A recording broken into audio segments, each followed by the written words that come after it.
Avant de commencer, si vous êtes nouveau, n'oubliez pas de vous abonner et d'aimer la vidéo si elle vous a plu. Activez la cloche de notification pour ne louper aucune de nos prochaines vidéos. C'est parti!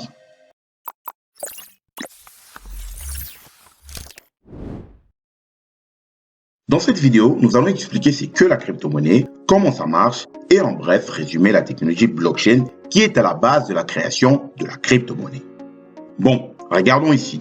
On a Jean et Pierre. Jean construit un site pour la boutique en ligne de Pierre. Et Pierre doit régler la prestation de service rendue par Jean. Il décide de faire un transfert sur le compte de Jean. Cependant, avant que cet argent arrive sur le compte de Jean, nous avons un intermédiaire qui est la banque. Et la banque doit émettre son avis pour que l'argent arrive sur le compte de Jean. Ce qui peut prendre 2 à 3 jours, voire plus, si Pierre décide de faire ses virements un vendredi soir. Bien entendu, ici on parle de la monnaie fiduciaire, qui désigne les pièces et les billets de banque dont la valeur est fixée par la confiance que leur accordent les utilisateurs et non par le coût de production. Comparé à la monnaie fiduciaire, la crypto-monnaie est une monnaie virtuelle, car elle n'est pas émise par une quelconque banque.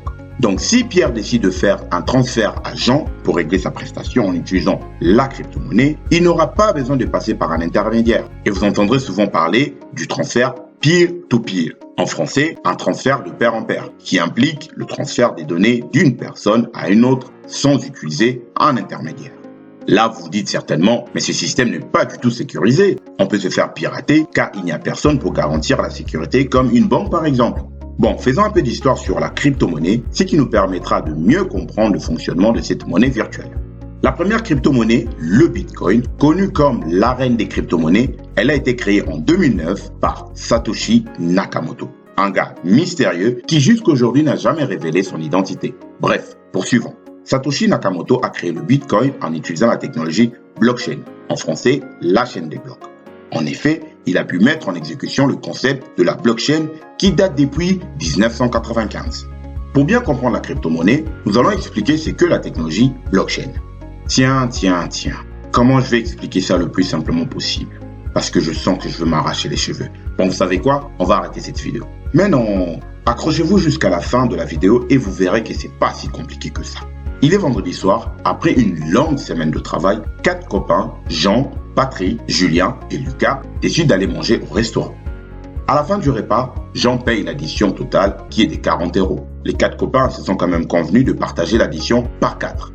Donc, Patrick, Julien et Lucas doivent chacun 10 € à Jean. Tous amateurs de la crypto-monnaie, chacun décide d'envoyer à Jean 10 € en Bitcoin pour l'addition que Jean a payée au restaurant. Bon, là on va dire qu'on est à l'époque où le Bitcoin valait 5 € pour faire plus simple. Car en ce moment où je vous fais la vidéo, sa valeur est de 35 000 € pour un seul Bitcoin. Admettons que Patrick, Julien et Lucas ont chacun 4 Bitcoins dans leur portefeuille numérique et que Jean en a 6. Donc, chacun doit envoyer 2 Bitcoins à Jean car le Bitcoin vaut 5 €. Le premier, c'est Patrick qui fait son transfert. Et de suite, une sauvegarde est créée dans le système sous forme de bloc avec le détail de ce transfert inscrit dessus.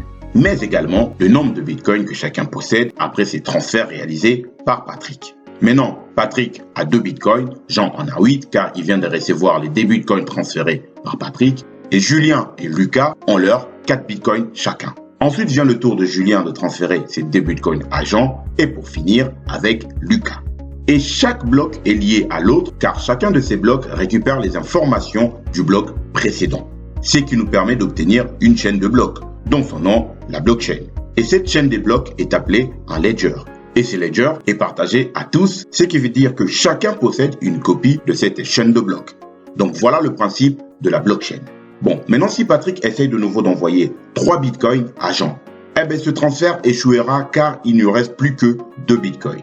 Je vous rappelle que dans le système, chacun possède une copie du ledger, connaissant le nombre des avoirs de chacun, un système décentralisé.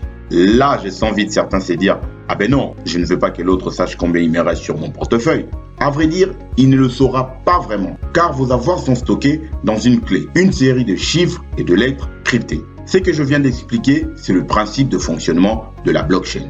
Et si un hacker essaie de pirater la blockchain, cela lui sera impossible car chacun possède une copie du ledger. Et les informations de la blockchain sont cryptées par un algorithme très complexe. Et même un as de hacker n'arrivera pas à le pirater à moins qu'il soit partout et en tout moment sur chaque ledger pour exécuter à la même seconde son action de piratage. Pour y arriver, ce qui est quasiment impossible. Si on doit résumer la blockchain tout simplement, il s'agit d'une collection d'enregistrements liés les uns aux autres, très résistants à la falsification et protégés grâce à la cryptographie. Nous avons vu le principe de fonctionnement de la blockchain. Bon, regardons de près comment ça marche lors d'un transfert de crypto-monnaie d'une personne à une autre. Revenons à notre premier cas, quand Patrick a transféré de Bitcoin à Jean. Ici, chaque utilisateur dans le réseau possède deux clés, une clé publique et une clé privée. La clé publique est une adresse que tout le monde dans le réseau connaît, comme une adresse email par exemple. Et la clé privée, une adresse unique dont seul l'utilisateur a connaissance, comme un mot de passe par exemple. Donc, quand Patrick envoie ses 2 bitcoins à Jean, le système utilise l'adresse du portefeuille de Jean via un algorithme de hachage. Et le détail de la transaction est crypté à l'aide de l'algorithme de cryptage en utilisant la clé privée de Patrick. Cela permet de signer numériquement la transaction et d'indiquer que la transaction provient bien de Patrick. Cette information est maintenant transmise à travers le monde en utilisant la clé publique de Jean. Et cette transaction ne peut être décryptée que par la clé privée de Jean. Dites-vous que ces transactions ont lieu partout dans le monde. Après validation de chaque transaction, elles sont ajoutées bloc par bloc. Les personnes qui valident ces blocs sont appelées des mineurs. Ils valident les blocs qu'ils soient ajoutés à la chaîne. Et pour réussir à valider ces transactions, les mineurs doivent résoudre des problèmes mathématiques très complexes en utilisant des ordinateurs super puissants. Une fois que le problème est résolu, le mineur reçoit une récompense en crypto-monnaie.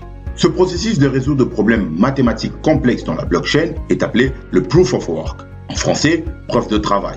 Et le processus d'ajouter un bloc dans la chaîne de blocs est appelé le minage.